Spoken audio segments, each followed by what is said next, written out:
This is the Lifestream Podcast, episode number 10 for November 4th, 2015. Hello, everyone, and welcome to the Lifestream Podcast. I am Mike Ficklin, also known as Vader SW1 on the forums, and joining me on this mythic quest into all things Final Fantasy are Carlie.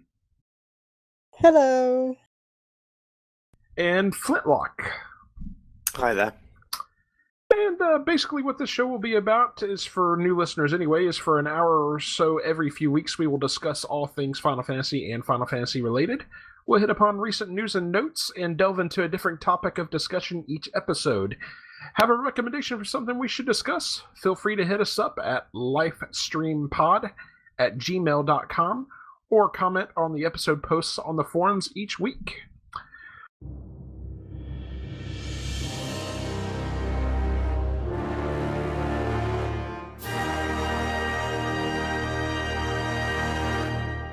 So, it's been a very light news fortnight again.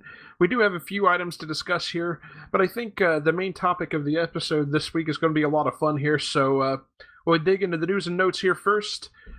Right off the bat, Square Enix has revealed a couple of enemies that are going to end up appearing in Final Fantasy XV on their official Instagram account. They revealed the Numb Blade enemy, and on Halloween, they actually unveiled the Naga monster as well. And let me tell you, that Naga monster looks intimidating. Yeah, like a big snake with like a Genova head on the top of it or something. A bit freaky. It really does. It's disturbing. And the Numb Blade guy is kind of disturbing too, with having no facial features really other than eyes. Also, a new trailer for the Dissidia Final Fantasy arcade game dropped last week, and it revealed some more characters. It revealed Zidane from Final Fantasy IX, Squall from Final Fantasy VIII, Titus, because I'm not going to say Titus, damn it, from Final Fantasy X, Shintoto from Final Fantasy XI, and Vaughn from Final Fantasy XII. It was kind of an exciting trailer. It's kind of unfortunate that it's probably never going to see release anywhere else other than Japan, so... Yeah, because of that, I haven't really been following the news at all. The only reason I have is really just, I guess, stupidly of me to hold out hope that it might at least see a console release over here, so... We'll see. Yeah, we can hope. Yeah, exactly. This might be old news for some, but I just recently saw this. I saw that Final Fantasy Explorers has an official release date. It is set to be released on January 26th in the US. I assume that that's probably going to be right about there for the rest of the world as well, aside from Japan, obviously. Are either one of you guys excited about Final Fantasy Explorers at all? Can't say that I am. Pretty excited. No. I think we should remind people this is the game that was announced at E3 on the same day that Final Fantasy VII Remake was announced and got massively overshadowed by it. Yeah, it sure did. This, for those that don't know also, this is a new 3DS title for Square. To be fair, if there hadn't been a remake, people still wouldn't have remembered that anyways, or they would have hated it, because then that would have been like what Square Enix showed in a Sonic conference, like a stupid game that she was like, everyone would have been furious, like, where's Final Fantasy 15? Where's Kingdom Hearts? Why are we getting this? So either way, the game was screwed either way. Yeah, you definitely have all the people shaking their fists going, "Damn you, Square Enix!" Yeah. I think they did it anyway. Well, at least it wasn't another damn mobile game, right? Well... I don't have a 3DS, so it's all the same to me, really. Does that mean that you've never gotten a chance to play the Final Fantasy 3 or Final Fantasy 4 3D games that they released? Well, I've played 4 all the way through when it came out on the Nintendo DS, which I do own. Yeah, I'm sorry. I Yeah, I did start playing Final Fantasy 3, but I didn't get very far. I think we talked about Final Fantasy IV in the last episode, and we were all saying how hard it is on the DS for some reason. Yeah, it sure as hell is. They definitely beefed up the difficulty, and the fact that they kind of changed the level up system a bit, and the augments just made it very grindy, I think. Yeah. Next little bit of news here. I just wanted to briefly touch on the Lifestream Podcast Final Fantasy Retrospective series.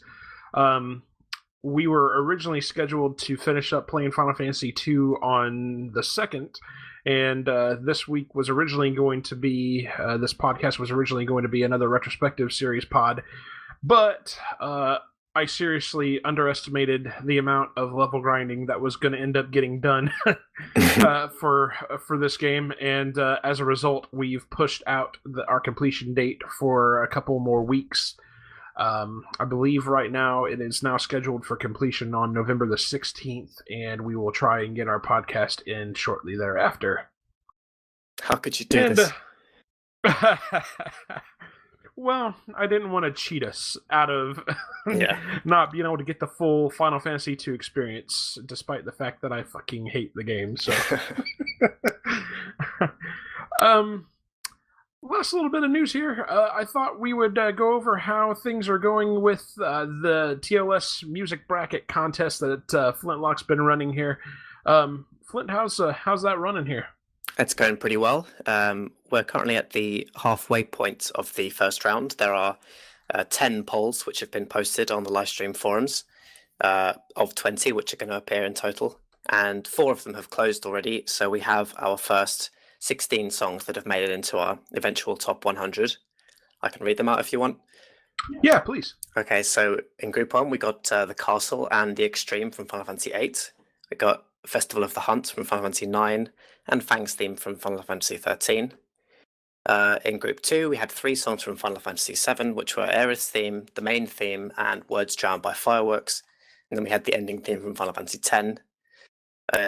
In the third group, we had Genova Complete from Final Fantasy VII, Succession of Witches from Final Fantasy VIII, Auron's theme from Final Fantasy X, and Servants of the Mountain from the same game. And finally, Setz's theme from Final Fantasy VI, Ethos Lusek Vikos Vinosek from Final Fantasy VIII, Battle 2, which is the boss battle theme from Final Fantasy IX, and Something to Protect, also from 9. So a pretty good selection from a number of games there. I was going to say, and interestingly enough, there are actually 2 of those songs that you mentioned that are basically the same song from Final Fantasy VIII. The Procession of Witches and the one with the Latin words, and I'm not even going to attempt to say the name of it, but they're essentially the same song. So I wouldn't say that they're essentially the same song. I mean, they definitely are similar and they have the same theme to them, but there's quite significant differences, I think. I'm a bit disappointed by the lack of both of Tifa's teams like gotten. Yeah, I am kind of surprised that more Final Fantasy VII songs didn't actually make it through to the next round. It's interesting. More Final Fantasy what songs? 7? 7 songs, yeah. Well, we've only had those 4 polls closed so far, and well, this is true. Final Fantasy VII has had, let me see, 4 games qualify, which is the joint most of any game. Only 8 has the same number, so it's doing pretty well. Carlie, did you vote? Have you voted for all the polls, or did you only vote the one with Tifa's theme in it? Yep. No, I voted for all of them. Didn't know most of the songs from the earlier games, so I just voted for the ones that I knew. Yes. It's like some of those polls I barely knew anything, so I started like trying to guess the names of songs that I heard in the last podcast that I remember people saying they were just like, okay, I'll look for that, even though either I haven't ever heard it or I heard it and I can't remember it. Yeah, I think the first one that actually had songs that I remember was the 5th or the 6th poll that had a lot of Final Fantasy IX and Final Fantasy VII songs. I was getting ready to say, thanks, Flint, a lot for putting together those playlists, those YouTube playlists, because they were great refreshers for me to click through there and get a quick 30 seconds. I'm like, oh yeah, I recognize the song. Oh yeah, I recognize the song. So yeah. Yeah, it's no problem. They've been helpful for me in deciding as well. Love them. Yeah. Maybe we could put the link to those. Lexa got off work. I'm sorry? Sorry. I was going to say maybe we should put the link to those playlists in the podcast article. Definitely will. I definitely will. I will put that into the podcast extras. So even if we will people don't sign up to the forums, they can still go and listen to all the songs that we've got and see if they agree with our decisions or not. Yeah, and I gotta imagine you probably spent a boatload of time putting those damn things together too. A fair amount, yeah. I don't like to talk about it. Well, I mean, when I said, well, go ahead, Carlie. it's very long. Like Flint does a lot of things that take a long time to do. Like, most people were like, I don't want to do this. Yeah, it's because I have no life, really. That's not true. You have a life. Not much of one. Yeah, I know it took me forever to put together the playlist for the music episode last podcast. And some of that was of my own stupidity, because originally what I had done was I went in and found all the songs and copied and pasted all the links into the podcast notes, and I'm like, why in God's name am I doing this? So I had to go back and actually create the playlist. So that was it took me 45 minutes to an hour when it could have taken me 20 minutes. So I think the most difficult thing for me was just figuring out the names of the songs, because when people nominated them, they used all sorts of different names. And just because I like being consistent, I wanted to use names from the same source. So I kind of had to translate things and use the official names where possible, even though they're not my favorite names in many cases. Yeah, I noticed that you had included alternate names for some of the tracks and stuff in your post too, which was super helpful. Yeah, well, people might see a song like Anxiety from Final Fantasy VII, and they might not necessarily understand that means Anxious Heart, which I think almost everyone knows it as, but that is the official name for it.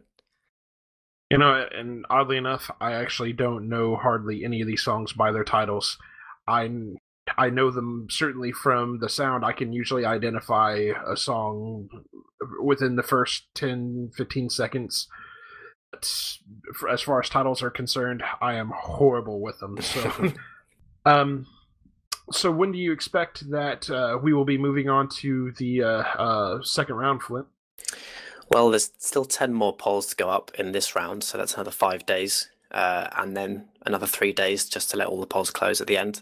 So in around 8 or 9 days, we should see our top 100 compiled, and the beginning of the next round where we narrow it down to a final 32.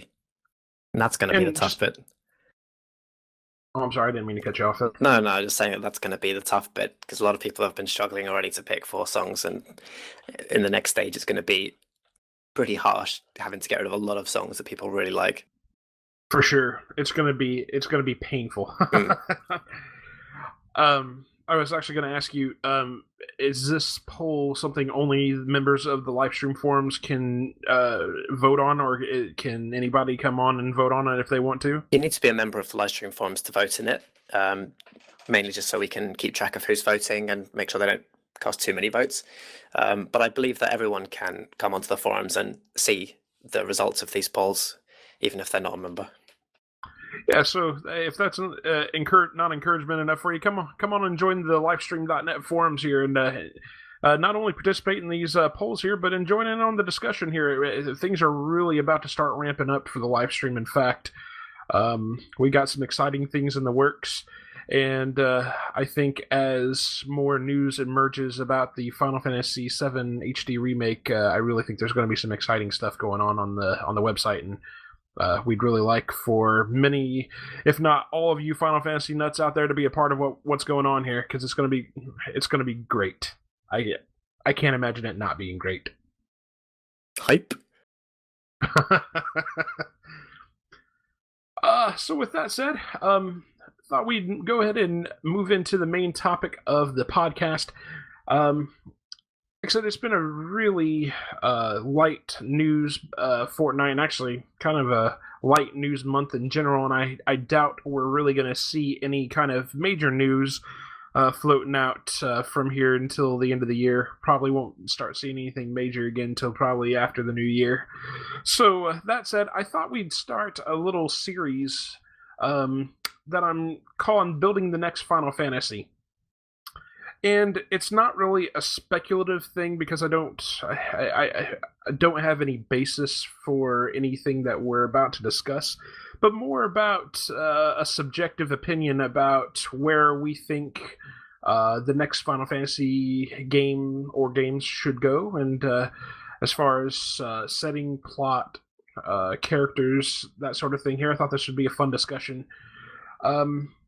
So, before we actually get started with that, Carlie, I know you mentioned something about Lex. What were you saying? Oh, it was on the playlist that he really enjoyed him. He hated his new job. He got home and he started listening to the music and started singing along and all that stuff.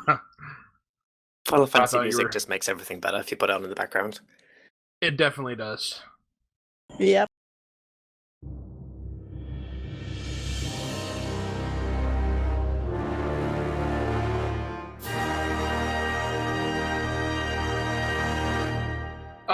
So yeah, that said, I thought we'd go ahead and talk about where we think, or what we think the next Final Fantasy game in the series should be. Obviously, we know that Final Fantasy XV seems to be set in a more, I guess, real time is what I'm gathering. It's kind of a real world sort of setting. Where should Final Fantasy XVI and maybe beyond go? I think the word you're looking for there is modern. Yes, you're right. It's difficult to say what I'd like to see from Final Fantasy XVI before I've played 15. I still haven't played 13 very much either, so I need to get that off my list. But just on the topic of the setting, I'm almost always a fan of the more traditional settings. I'd be more than happy to see another sort of quote medieval style game, which you haven't seen in a while. I totally agree. I actually miss the medieval setting. I mean, as much as I enjoyed the sort of steampunkish settings of Final Fantasy VI and VII, I enjoy the medieval setting of Final Fantasy 1, 2, and 9 just as much. So, yeah, I think that's definitely where the series needs to go back to. I think they need to revisit their roots and give us a medieval Dungeons and Dragons-esque Final Fantasy setting. I think that'd be awesome, especially with today's graphics. Jesus, it'd be gorgeous. Yeah, I'm sure it would be.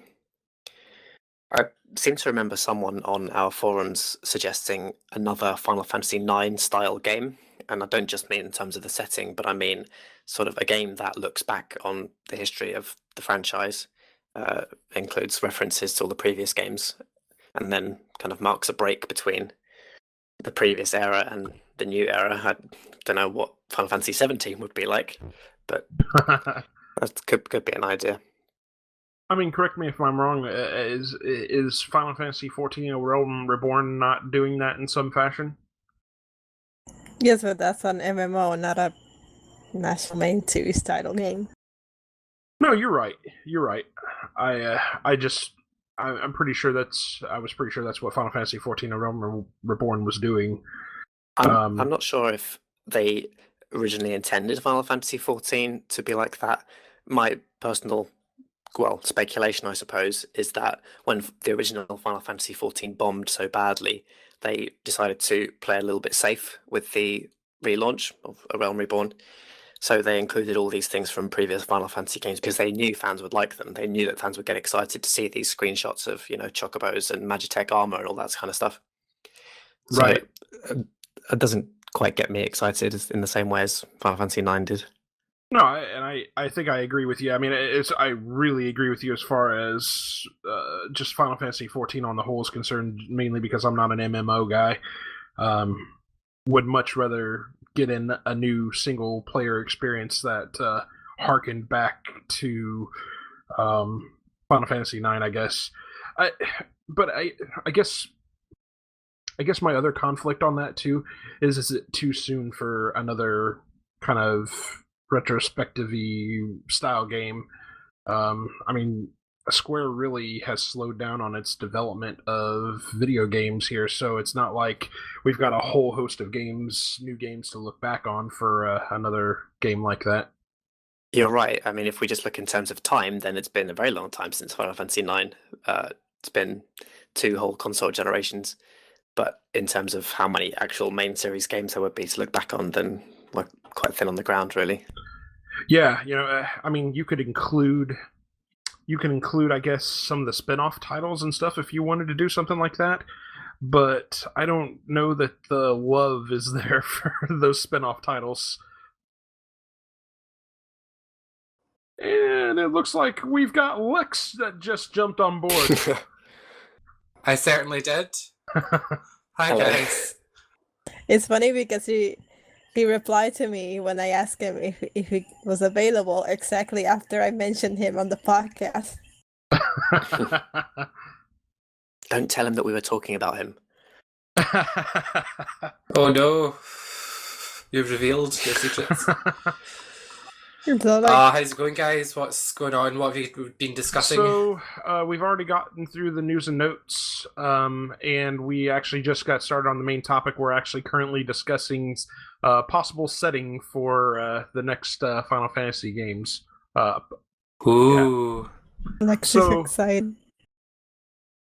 Well, I'll let you guys get back into the discussion and then, chime in. I was going to say, real quick, since you're just jumping in here, do you have anything to say about any of the news and notes here? So, news and notes, Final Fantasy 15 stuff, Naga Monster, don't particularly care, Numb Blade, don't particularly care. Those things look really cool, though. The Dissidia trailer was really cool also. It was nice to see all of those characters in, shiny HD. And I'm glad for, fans of Dissidia. I hope it does make it to a console eventually. I don't care about Final Fantasy Explorers. That seems to be universal. For those that do, hooray for the January release date. And I'm really excited about Flint's music bracket contest. Yeah, he actually, when I was going over the results here, and actually read off the I guess you would call it part of the top 100 from the first 4 polls that have closed. Yeah, the songs that have qualified so far. Yeah. That's so exciting. I'll have to listen in. You can also go to the Lifestream forums to see the results. Absolutely. I could do that. Since I've voted in every poll so far. I need to vote on the latest 4 that have been posted. I haven't had a chance to get to them yet. So yeah, beyond that, we literally just started our discussion on setting. Flint brought up that he would like to see the series return to a medieval style setting, and that's actually what we've been discussing here. Okay, has anybody else shared an opinion? Not yet. Never shared an opinion. Setting. Just jumping right in. Lex has an opinion. So, this is something I've actually thought a lot about. The next Final Fantasy game.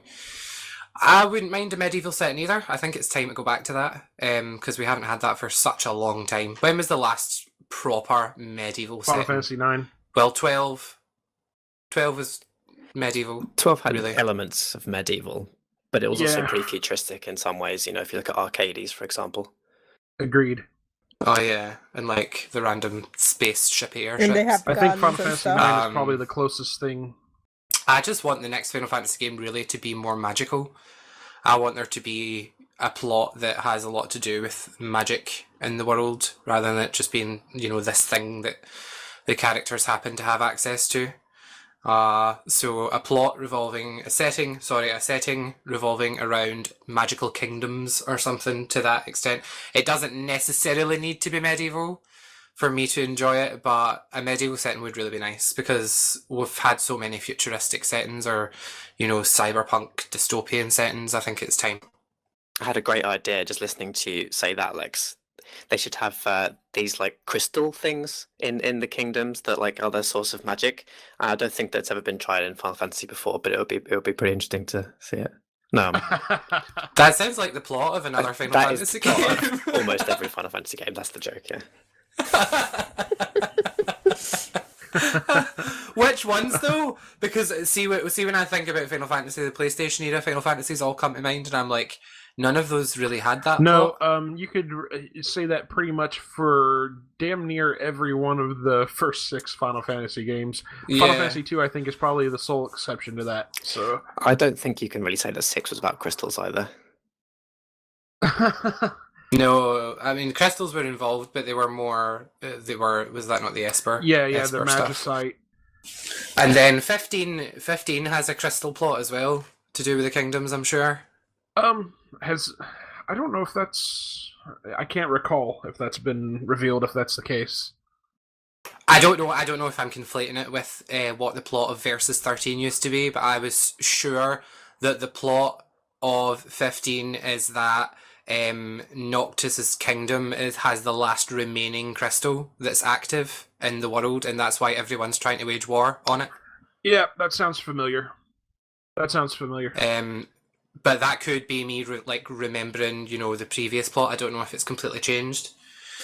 But I mean, I always thought that plot sounded interesting. Yeah, I mean, Flint also kind of brought up another interesting topic. He had heard someone say something about setting the game up to be another kind of retrospective remembrance kind of thing, sort of like what they did with Final Fantasy IX.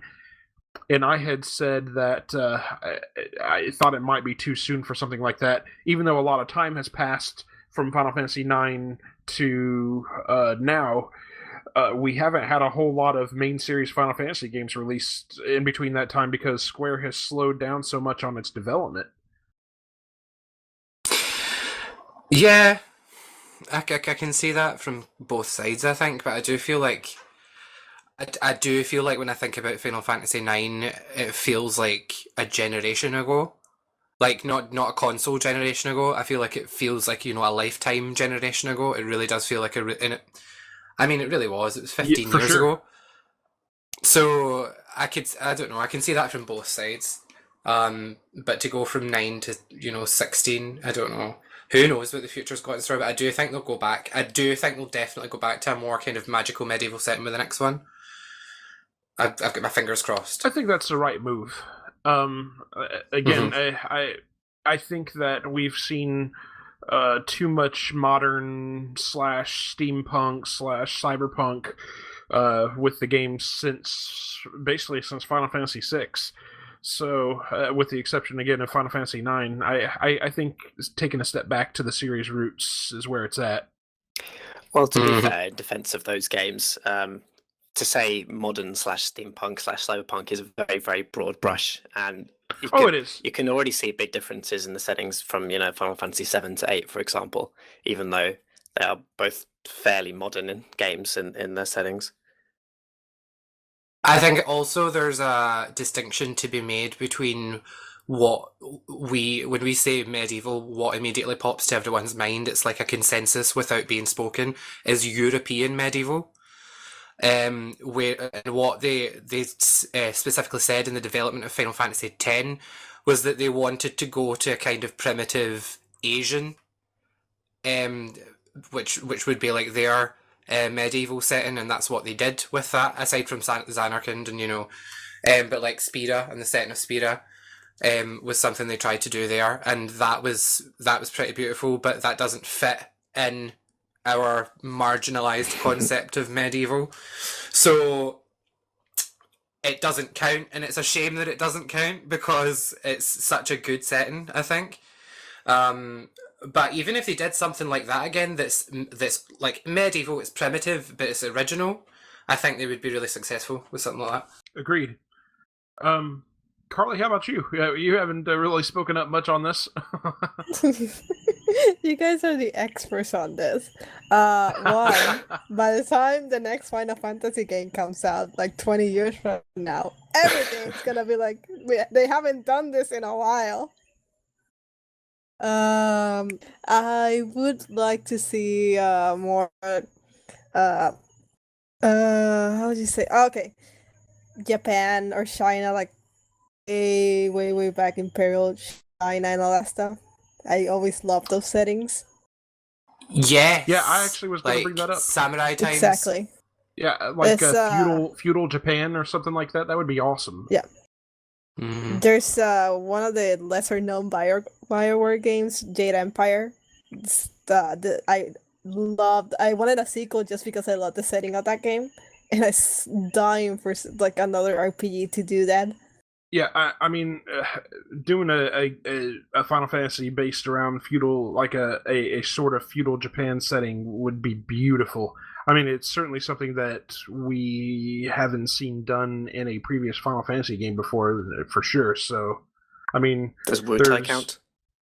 Well, I was actually getting ready to bring that up. I mean, Wutai is about as close as it's ever gotten. So, If Tress was here, Aside from the traditional, sorry, go on. here he will start complaining that that's the plot of Crisis Core spin, and he wouldn't necessarily be wrong.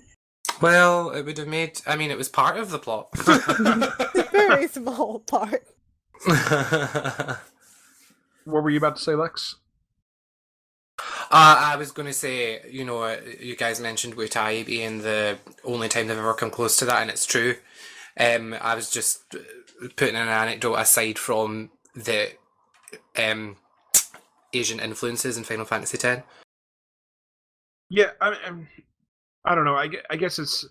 I understand what you're trying to say. I guess I just don't.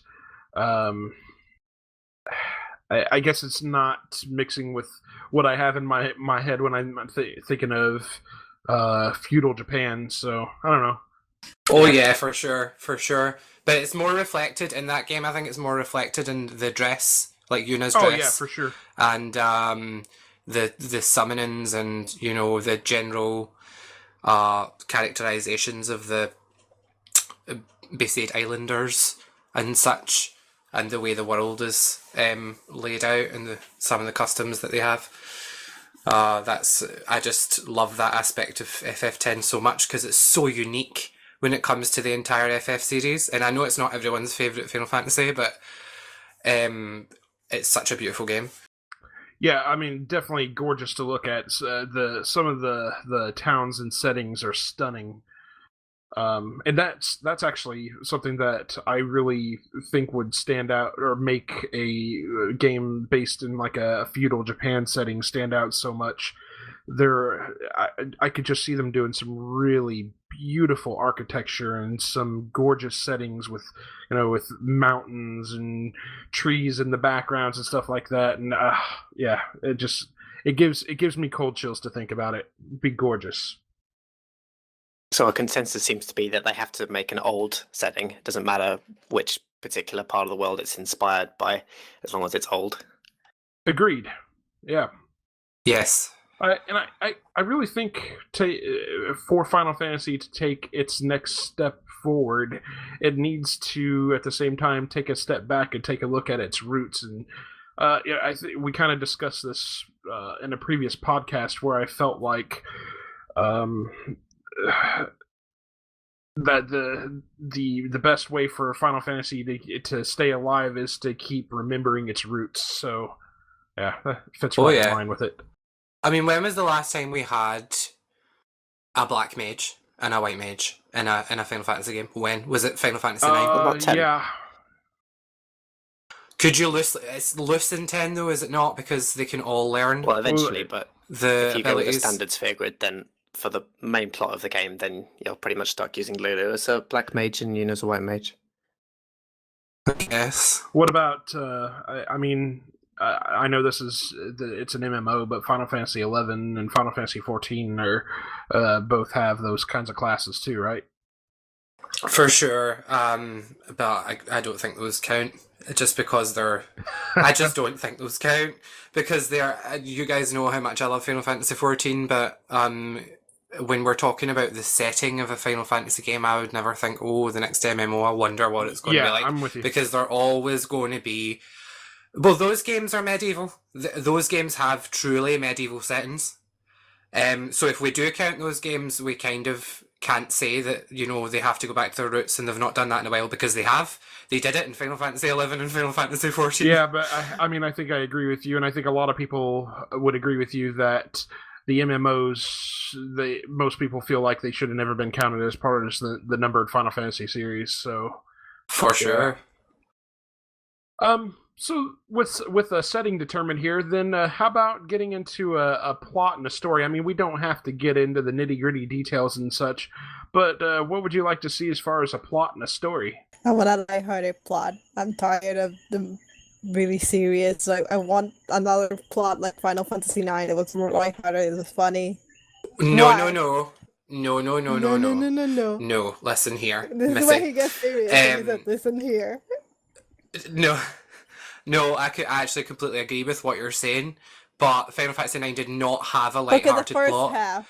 And I don't know if it was a Jimquisition video I watched that actually like made me realise this, but it's the plot of Final Fantasy IX is incredibly dark when you compare it to some other Final Fantasy games, but it's because the characters are light-hearted that it has such an impact.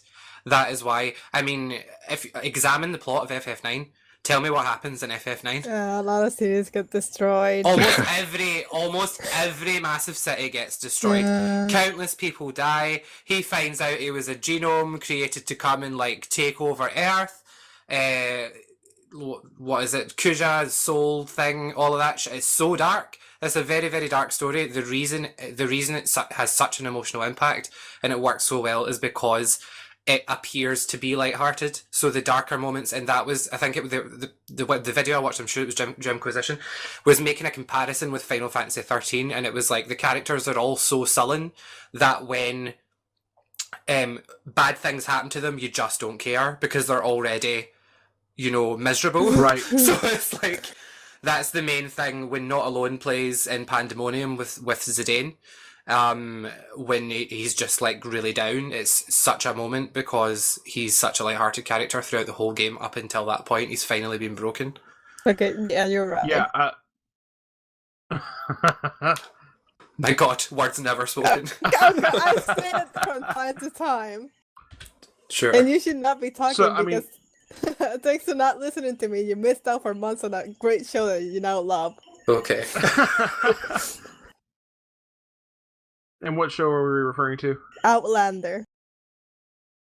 Okay, I haven't. It's a good It's a TV show. show in Scotland. With actual Scottish actors, which he complains all the time. Every time he hears like a Scottish accent being butchered, it's like, why didn't you get actual Scottish actors? Like they even speak the language over there, Gaelic or whatever it's called, like very into Scottish history. I've been telling him for months, watch the goddamn show. He would not listen to me. He started watching it last week. It's like, oh my God, this is amazing. It's pretty good. It's a little bit rapey, so trigger warning for anyone that might watch that. But like it's a good show. It's a good story. Okay, yes. Dragging it back on topic here. Mm-hmm. How about you, Lex? Any ideas for plot story? Well, as I say, I agree with Carlie. When it comes to the way I want the story to be told, I would go for Final Fantasy IX because that is the reason that the plot of that game has such an impact. In terms of actual plot, I miss what I call the grand reveal. So, spoiler alert for like all the PlayStation Final Fantasy games, but like when Cloud finds himself in the live stream and you find out he was there all along as a grunt. In Final Fantasy VIII, what is the reveal moment there? The orphanage, probably. Oh, it's probably the orphanage, which everyone hated, but I loved. Final Fantasy IX. Final Fantasy IX when you find out about Zidane's true nature. Final Fantasy X when you find out, Tidus was just a dream. And that was it. Sorry. Really. That reminds me of that image that Jason posted once, like delusions for Final Fantasy characters. Tidus, I'm a real boy. Or this is my no. I think Zidane was I'm a real boy. I think Tidus was this is my story. Or Bond, one of them. Sora was I count as a Final Fantasy protagonist. So the point is, all of those massive plot twists were a massive part of the reason that I love Final Fantasy. and why I have an emotional attachment to it. And I would just like to see a story told in a way that pays homage to those titles in the respect of the way the stories were told, and has a big plot twist like that you cannot see coming, that is completely unexpected and that blows you away when it actually happens, but then everything makes sense because it's like, oh, now I understand. They have not had a plot like that since, well, I would say 9, because FF10's plot is kind of hard to understand the first time through, but they haven't done that for a long time. I totally agree. Could you imagine Final Fantasy as if directed by M. Night Shyamalan? Oh God, no, nothing. Nothing that I love, because that already happened. Nothing again that I love should be directed by M. Night Shyamalan. To simplify it down, I would just like the plot to be character driven, but with a decent, world. I can't disagree with that at all. It's a very generic thing to say, though. Flint, since you spoke up here, how about you? Well, I don't think that we have to continually go back to the previous Final Fantasy games, as much as I do love them, and as much as I brought it up in the first part of this conversation with the setting. Just surprised me with the plot. That's all, really.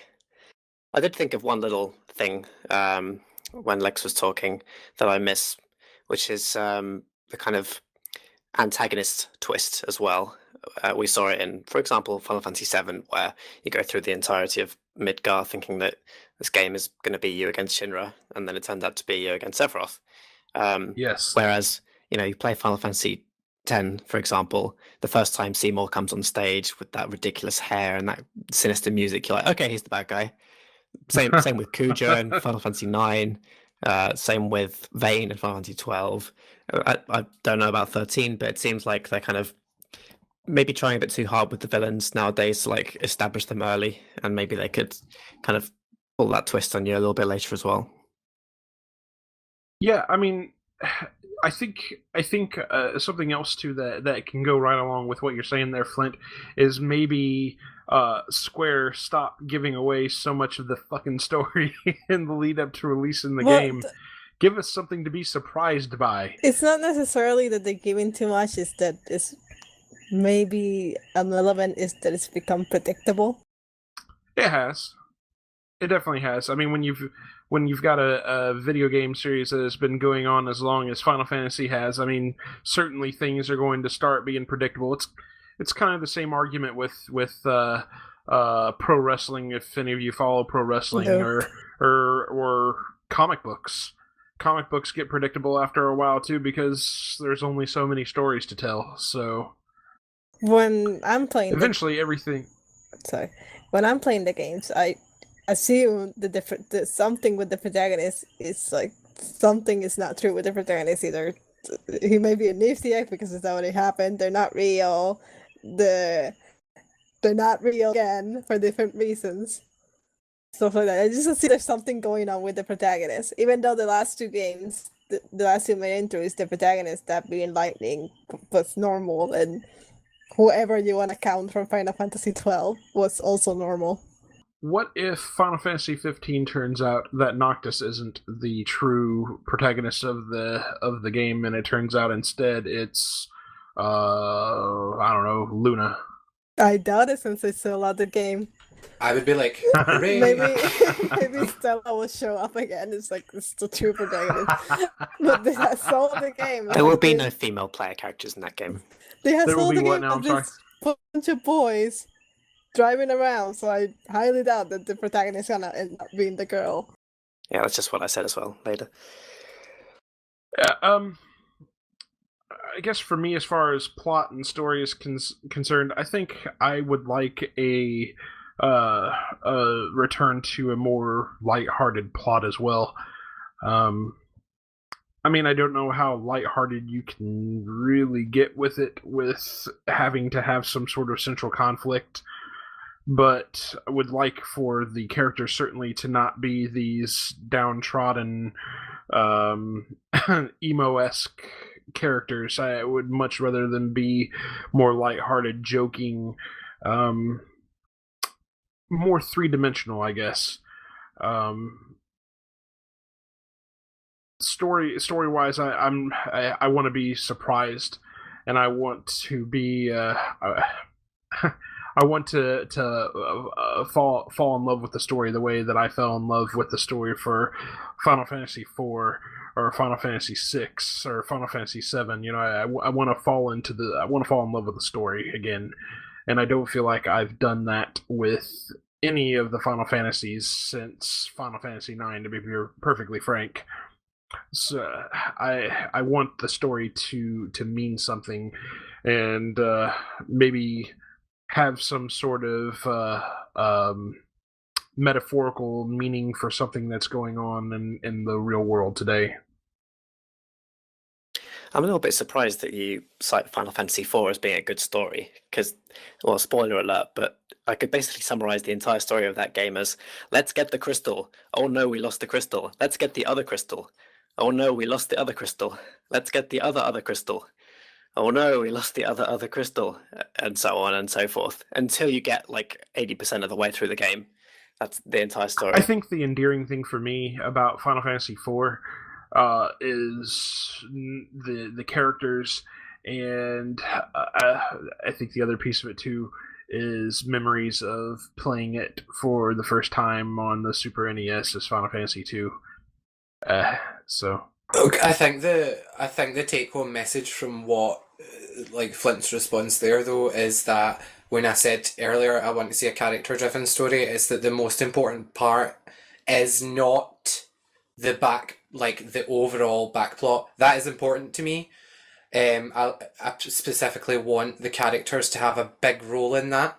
But what really makes the Final Fantasy game great is the interactions between the characters, which is why a lot of people love FF4 because it's got that flavor. And not to mention, I really feel like Final Fantasy IV was their first attempt at a real love story between Cecil and Rosa. And Kane, the original love story. Yes. Thanks, you should not mention. I know why that game is perceived as great. I'm not a big 4 fan. In the same way that I'm not a big 6 fan, even though I recognise its greatness. I know, it's like you're killing me, Lex. Your objective opinion and your personal opinion.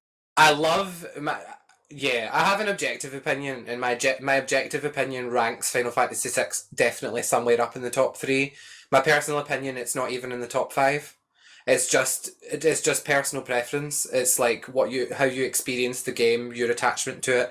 There were times in that game where I got so incredibly frustrated that I just couldn't take it anymore, and it was dumb. It was me doing dumb stuff. Like I think it was Zozo I got stuck in, and I was just like, this counter rate is too high here. It was like 2 steps and up, 2 steps and a fight, 2 steps and a fight, and it like that almost completely ruined my experience of that game because I was just like, I hate this place. But you're talking about wanting a character-driven story, Lex, and Final Fantasy VI is an extremely character-driven story. Yes, which is why objectively it is a phenomenal game, but if I don't personally connect with, the struggles of... I don't even have a favourite character from that game. Like, it's probably... Celeste, however you say her name. Celis. Well, I don't know what her name is, but like I know how to spell it, I know how to look at it, but I don't know how to say it.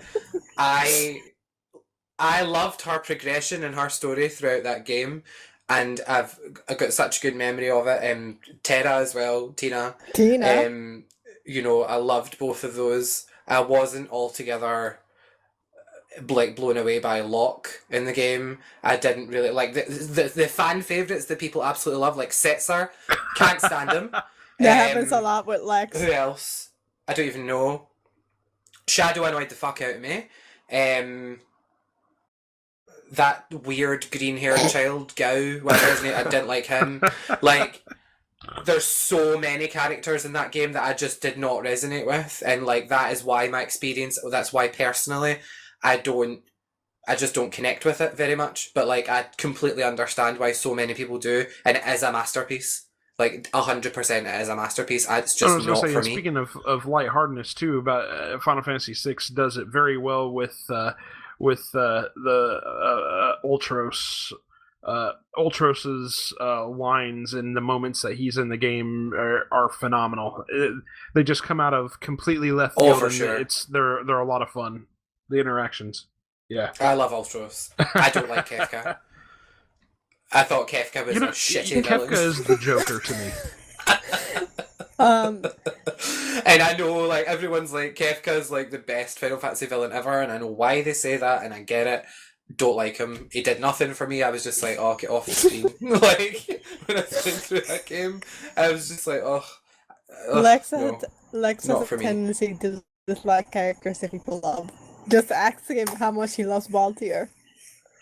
And Orin. Well, it's the hipster thing to do. I'm not being a hipster. It's not a hipster thing.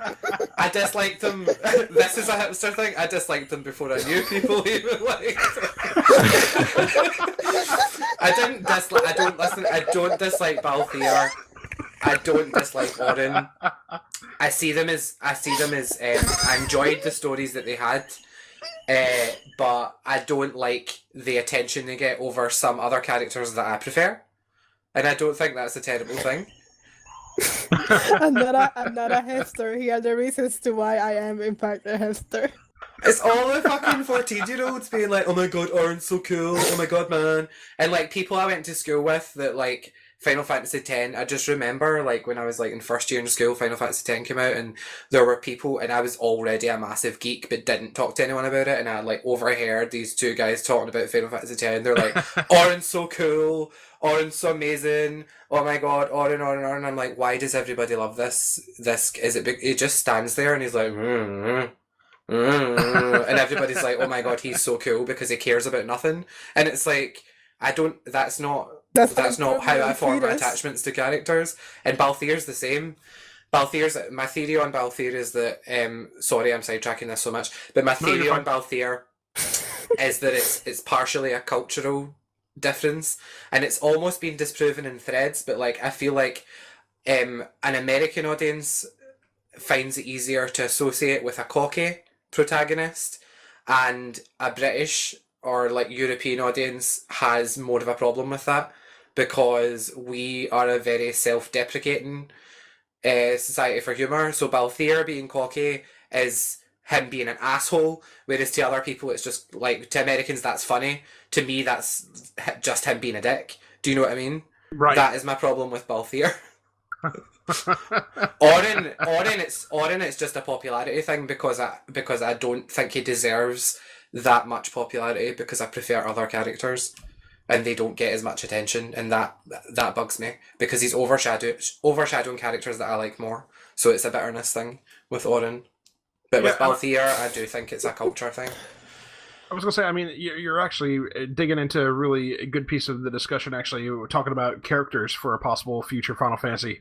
So, would it be safe to assume that you would like to do without a overly cocky character in the game in a future game? Then I would love a cocky character in the game, and the reason I would love a cocky character in another Final Fantasy game is because it adds flavor, and you need that variety among the cast of characters. So whether I like Balthier or not doesn't make a difference. Whether I like Orin or not doesn't make a difference. It's fantastic that they're in those games because they add variety, and they add a much needed kind of, dialogue bounce between the characters. So I really hope there are cocky characters that I dislike in the next Final Fantasy game because it'll make the game better, in my opinion. And he'll have something to rant about, which will make him very happy. For sure. Can I just say, for starters, no moody emo, like introverted protagonist. No. Yes. I don't care if it's male or female. No. No Agreed. more. Funny, sarcastic. I want a protagonist like that. No more of the fucking moodies. No, enough. Agreed. And please, diverse cast in access and clothes. And obviously, I'm taking a dig at Final Fantasy XV. Yeah, I think as far as characters are concerned for me, I can't help but want for a protagonist that is beginning the hero's journey in every sense of the classical definition of the hero's journey. I am a big fan of The Hero with a Thousand Faces by Joseph Campbell.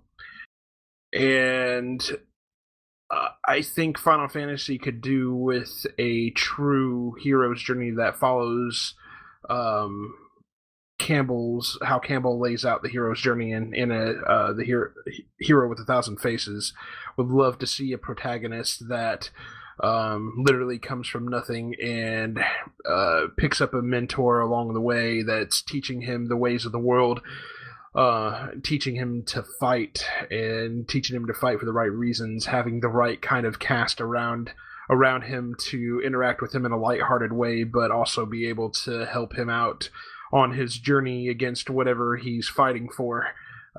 I think that would be a beautiful story for a Final Fantasy game. I disagree. I feel like I've seen that a lot. I want a Final Fantasy game where the protagonist is not like a teenager. I want an older protagonist. Originally Final Fantasy 12 was going to be, and but I want a character that already has history, not just starting his journey or her journey. I'm thinking almost of almost like the way that Kingdom of Heaven set up. Balian, is that the character's name? Almost thinking of the way that's set up. I mean, he's already established. He was portrayed as being a blacksmith before he ended up joining the Crusades and becoming more of a knight. So that's what I mean. I don't mean starting out somebody like with a kid or a teenager and moving on from that standpoint. I think what you described is kind of the American dream, isn't it? I mean, I don't know if the that book you mentioned, The Hero with a Thousand Faces, I don't know. I've never heard of that. I don't know where it's from, but the idea of like someone starting from nothing and then becoming great is kind of the American dream, isn't it? But by the same token, the Hero with a Thousand Faces is actually a study on storytelling throughout the centuries and with all different cultures. And basically, the what Campbell is reiterating is that with just about every great story and legend passed on through time in all these different cultures, they all have the same archetypes that can be pulled out. And that's basically what Campbell's talking about. It's not necessarily, I mean, you could almost say that the American Dream is also an archetype example of what Campbell's talking about in The Hero of a Thousand Faces. Right. For me personally, I tend to enjoy protagonists that I know already, like they already have their own thing. They just like they could have their own story before you drop into the story with them. So you kind of like what they did, for instance, with like Cloud with Final Fantasy VII. You're dropping in kind of in the middle of his story at the beginning. Not necessarily Cloud.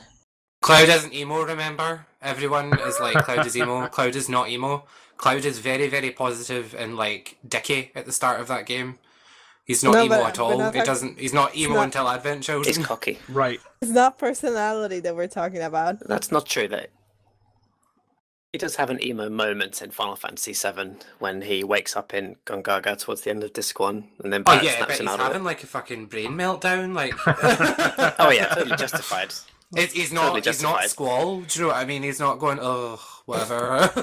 Like, and I like Squall. I actually don't have a problem with Squall, and Squall is pretty emo. Do you know what I mean? I don't have a problem with Squall though. I think he was a really good protagonist, even though I know a lot of people hated him for that exact reason. I actually thought his story and his development was really well done.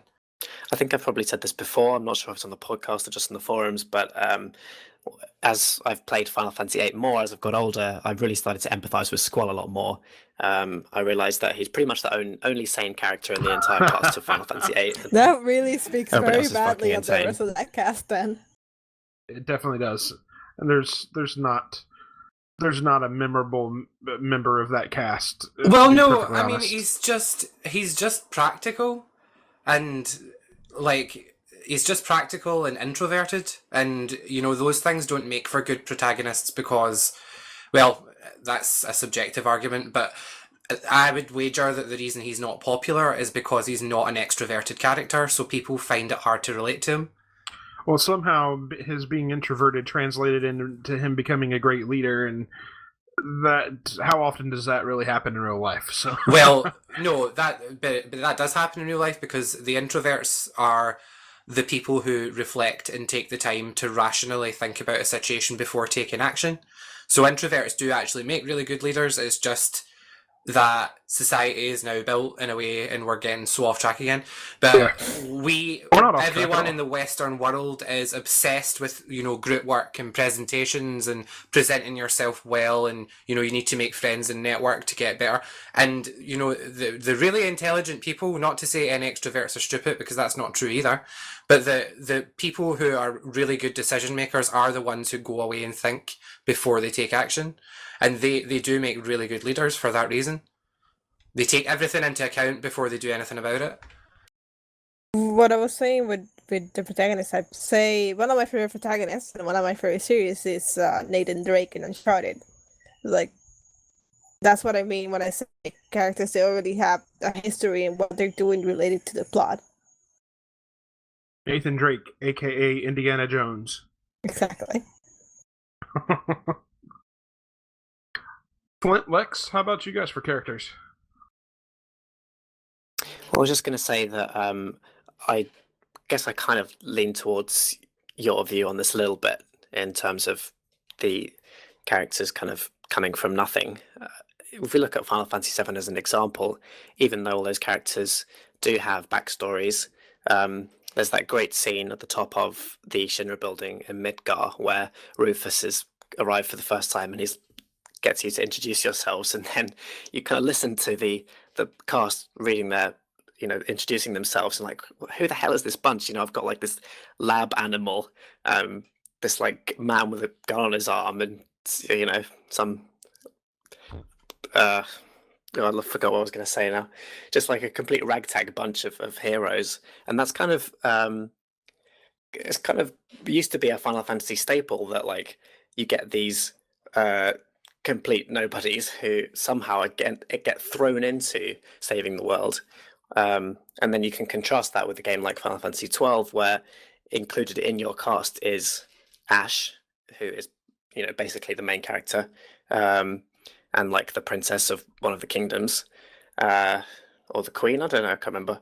And then you've got Bush, and they're kind of important characters. And although I like 12 a lot, I can't empathize with the characters as much if they already have that status at the beginning of the game. I agree. That's my view as well. I like the ragtag bunch, the ragtag group coming together to save the world. Although, Flint, unfortunately, they did that with Final Fantasy XIII, and that didn't work very well. So I think it swings both ways when it comes to the characters. I don't think that it was necessarily because of the fact that they were ragtag. It was more the fact that the characters were wholly unlikable and the plot was lame. So,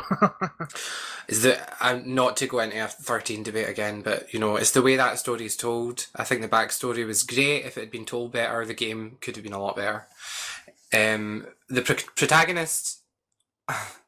It's kind of an awkward question because I think I could find myself liking any protagonist as long as certain events occur. So I hate Zidane for 75% of the game until the breakdown in Pandemonium, and then I really liked him because I finally saw him as a human character.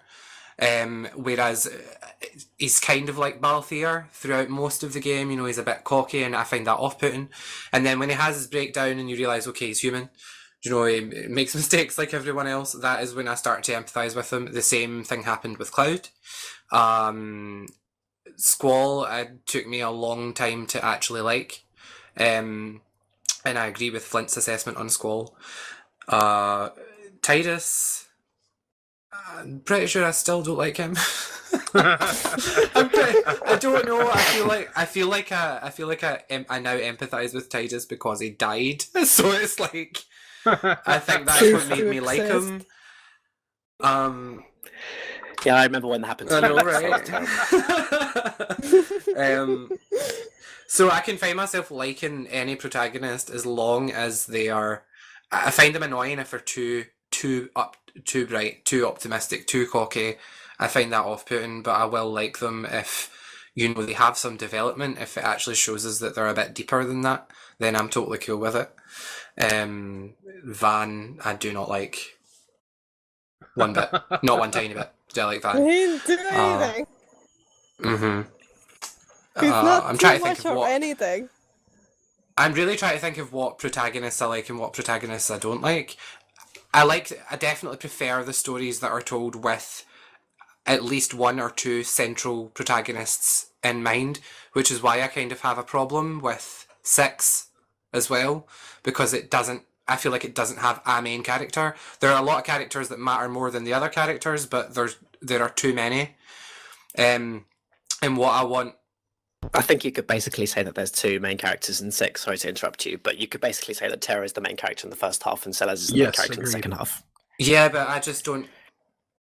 I mean, I guess, really, but like, yeah, I don't really see it that way, if you know what I mean. I feel like you're presented with Locke as the main character because he's the one you start with, and then he just means nothing.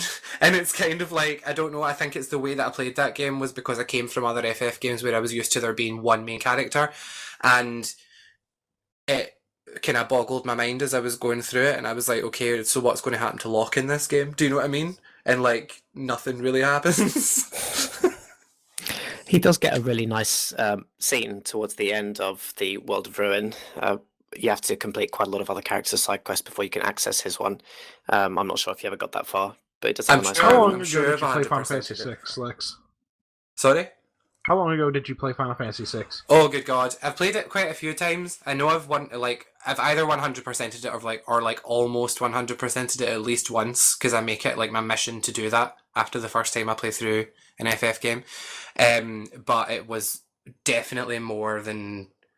it was when I first started streaming. I did a playthrough of Final Fantasy VI, so probably 2011. Okay. So about 4 years ago. And I don't, to be honest, I'm not an expert on that game at all. I'm just not, because as I say, it's not one of my favourites.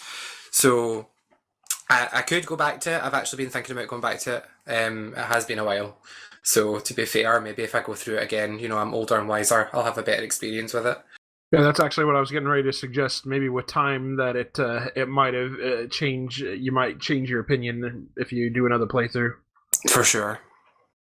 But yeah, protagonist-wise, just to wrap up my opinion, I don't particularly care as long as they have a very important role to play in the plot and they're deeper than someone that's just, oh, hey guys. Yeah. Totally agree. For me, with the cast of characters in the main group, the kind of cast that I like is always what BioWare does. With the cast, there's always a diverse cast. It's a bunch of different people. They're most of the time, most of them are memorable. Mm-hmm. There's a I variety would completely agree with that. in the personalities.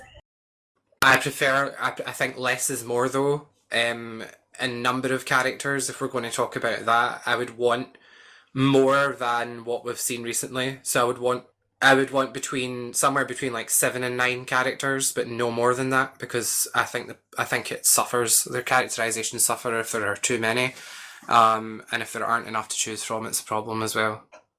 Well, not to mention that if you have too many characters, the game becomes overly grindy if your intention is to keep them all leveled up and such. For sure. I think a 6 to 8 is probably about my limit as far as number of characters, and 8 is probably pushing it. I'd say 6 is probably closer. Real quick, since before we wrap up this discussion here, Jason Tandro did write me a quick message.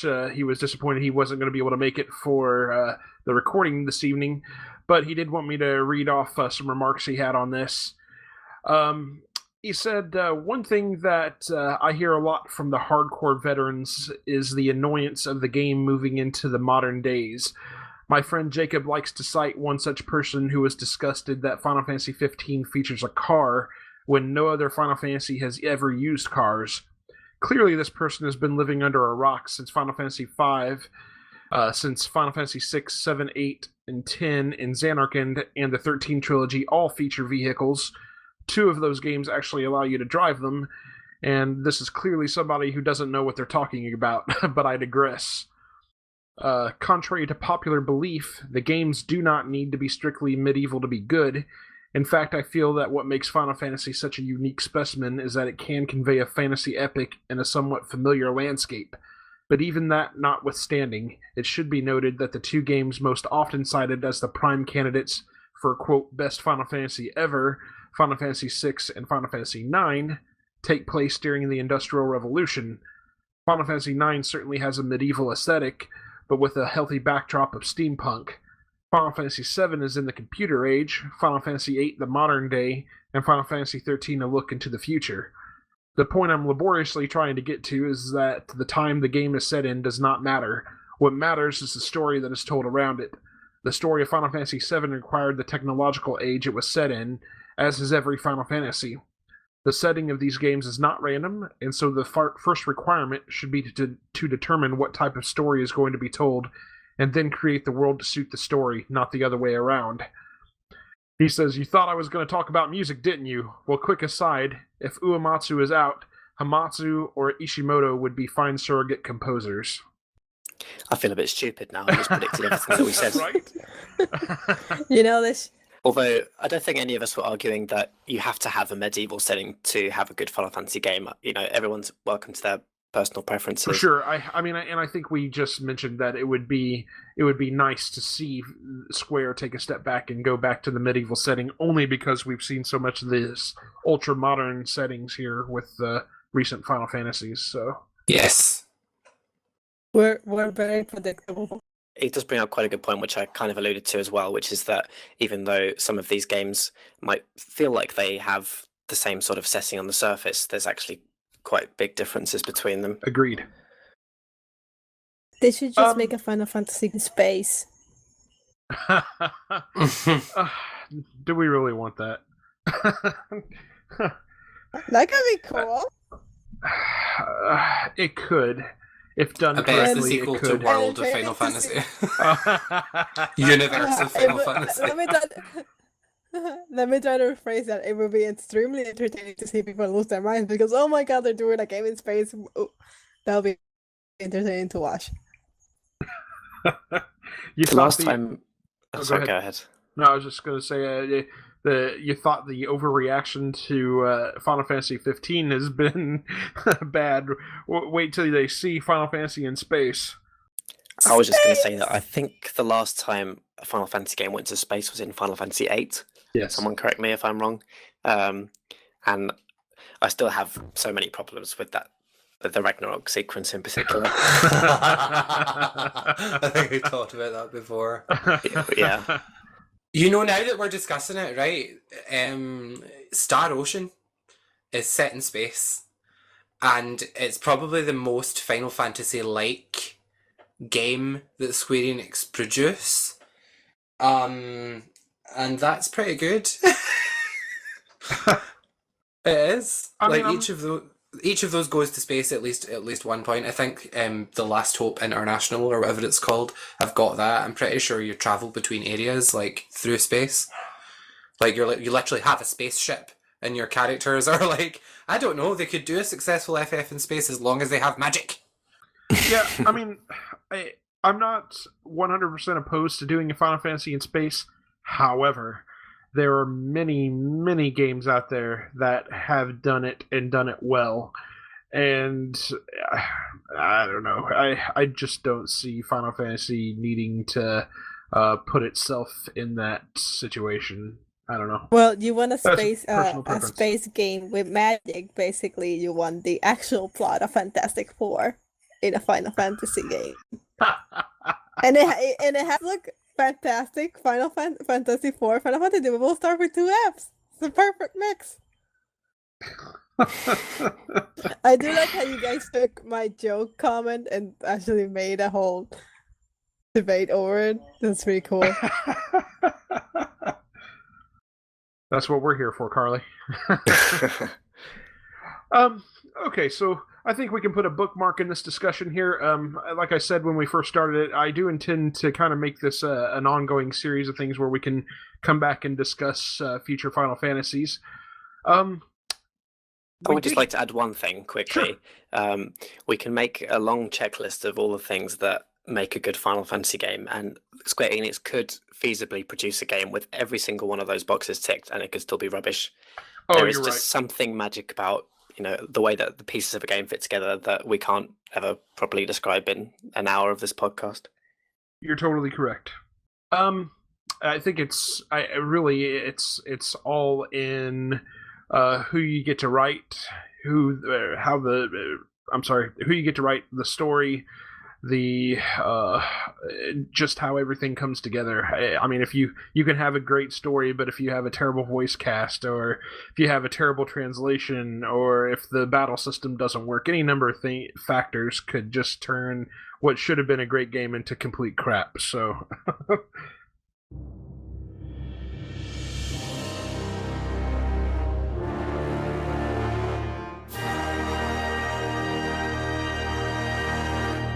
we did get one email here from the question that I posed at the end of last episode, which was what was the most underrated Final Fantasy game and why?